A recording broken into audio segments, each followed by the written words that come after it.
My name is Madefo Dorothy. I am from Cameroon and I am a graduate from Yonsei University in Community Development.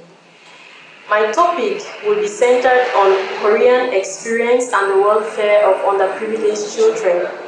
Talom, a lesson for Cameroon. My topic was chosen based on, or it originated from my master's thesis research, which focused on socioeconomic background of street children and their level of street involvement in Cameroon. And the targeted area was Yaoundé.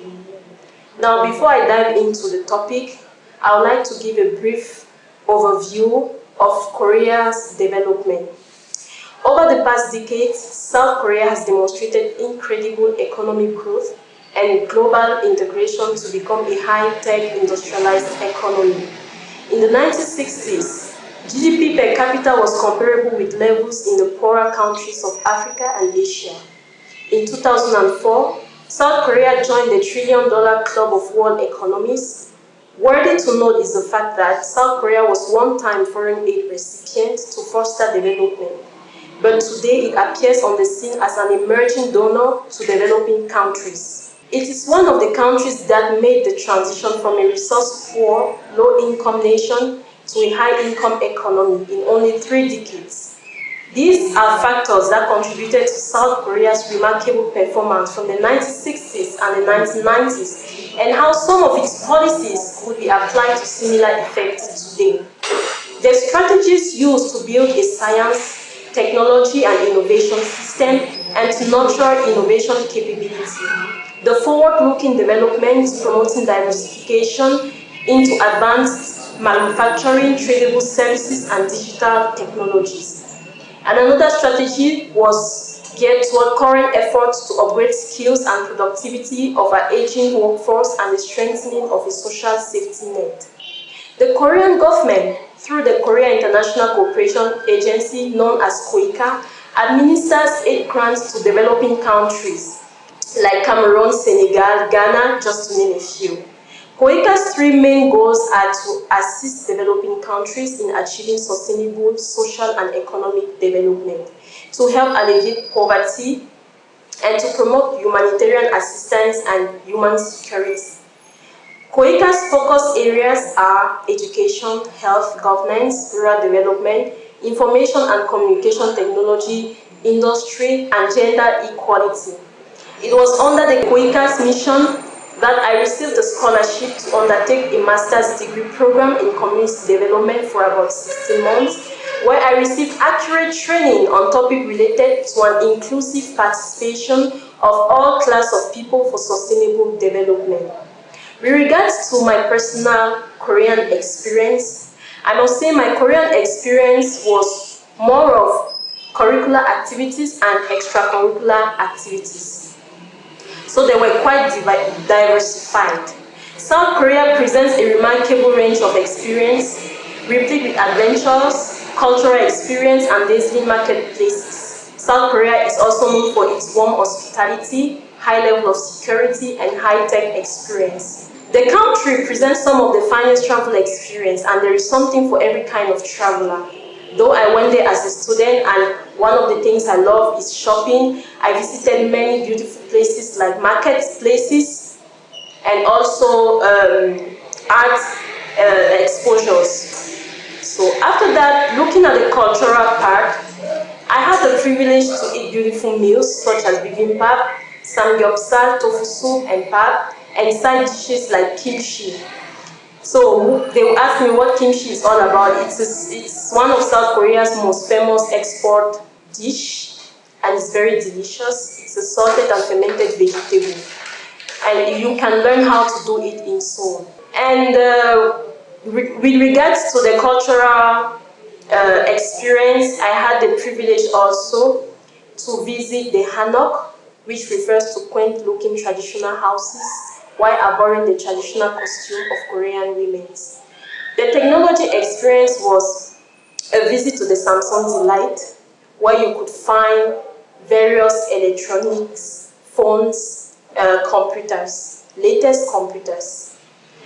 And now, talking about best practices, Our best practices, as I earlier mentioned, were both curricular and extracurricular activities. So with regard to the curricular activities, we had presentations on every course taken, and at the end of every semester, we had a term paper to present to show our analytical skills in a specified domain. And also, my short training in the Canaan Farmer Training at the Global Leadership Center was quite enriching because it was one of the best practices I had during my stay in Korea, because it was a learning by doing process. We had to go to the farm to plant, to follow up our crops, and to harvest. So it was quite enriching.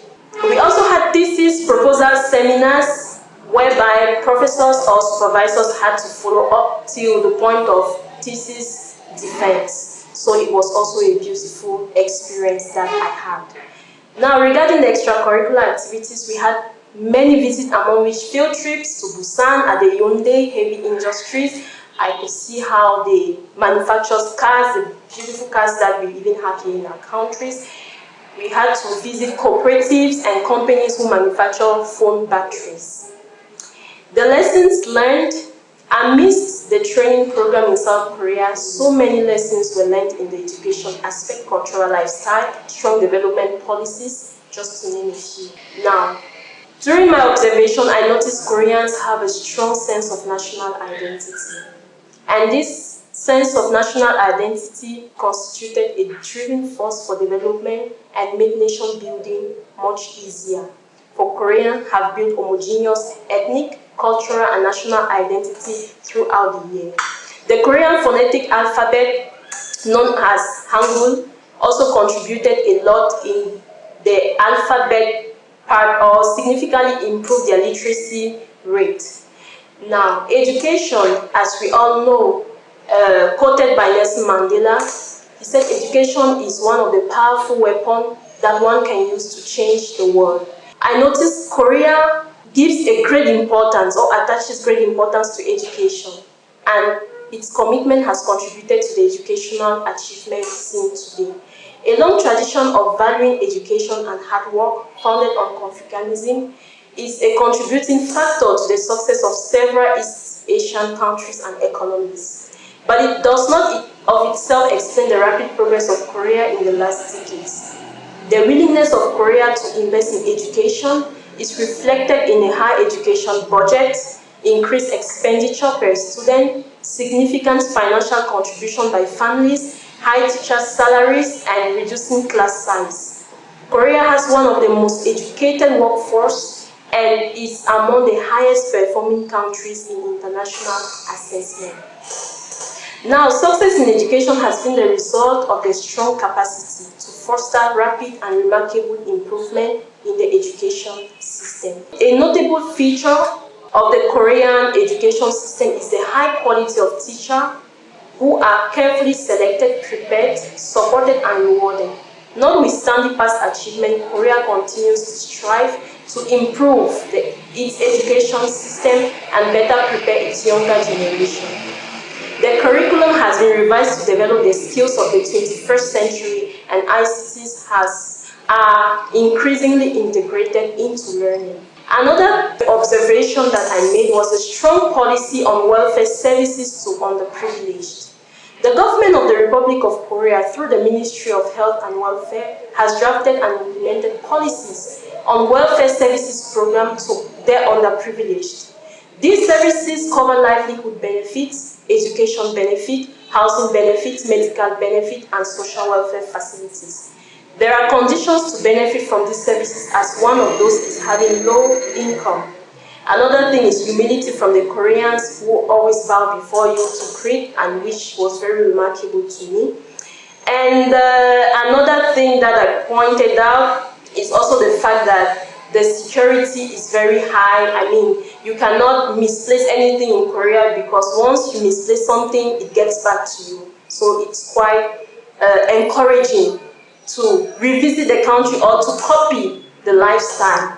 Now, Korea's policy on welfare of underprivileged children. With regards to that, the Presidential Committee on Aging and Future Society during the 46th session of the National Agenda Meeting of June 1 day, expressed the need for active participation in the development of future human resources by the provision of general childcare support programs for underprivileged young children. Korean government prioritized childcare policy as a national task, set directions and objectives of a childcare support policy, and put forward detailed policy schemes, some of which are designed in areas like establishment of childcare centers, and I must say the first and uttermost purpose of the establishment of the rehabilitation center for underprivileged children is to improve their livelihood. Secondly, helping them to reinsert and reintegrate them in the society so that they can contribute to the development of their communities. And thirdly, building skills, all capacities, and equipping them to be productive and beneficial to the society. In the Korean context, the establishment of childcare center is implemented through apartment-style housing, expanding group homes to provide a family-like environment while creating a home-like setting. So they offer also education. While they bring the children into a rehabilitation center, they offer to these children education.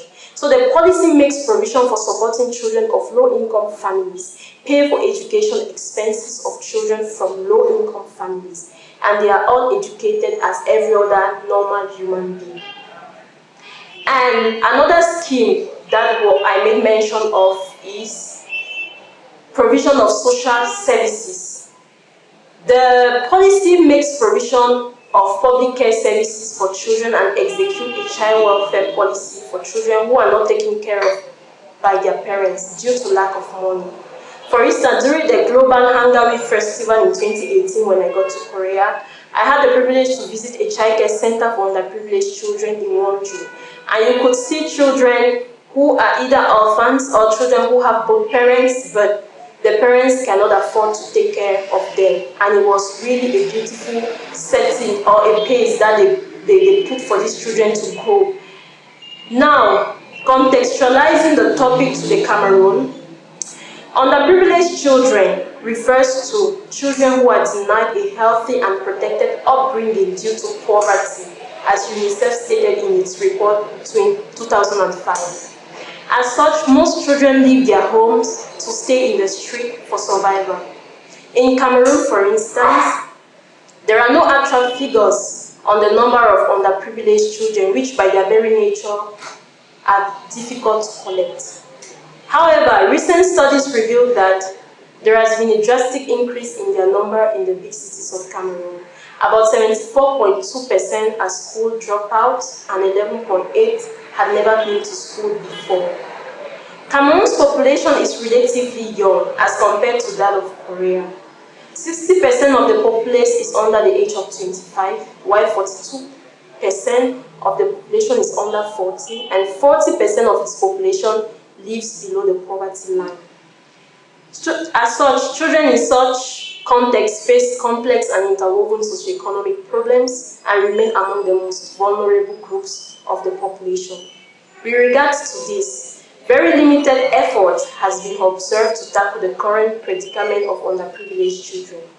Very limited or no welfare programs have been designed and implemented to assist these children. There is no availability of social welfare facilities to improve the socioeconomic plight of these children, and no rehabilitation center for street children has been established in the big cities of Cameroon as compared to the current situation of these street children. There is a need for our government to look at Korea as a model and design and implement strong policies to foster underprivileged childcare support in cooperation with private organizations.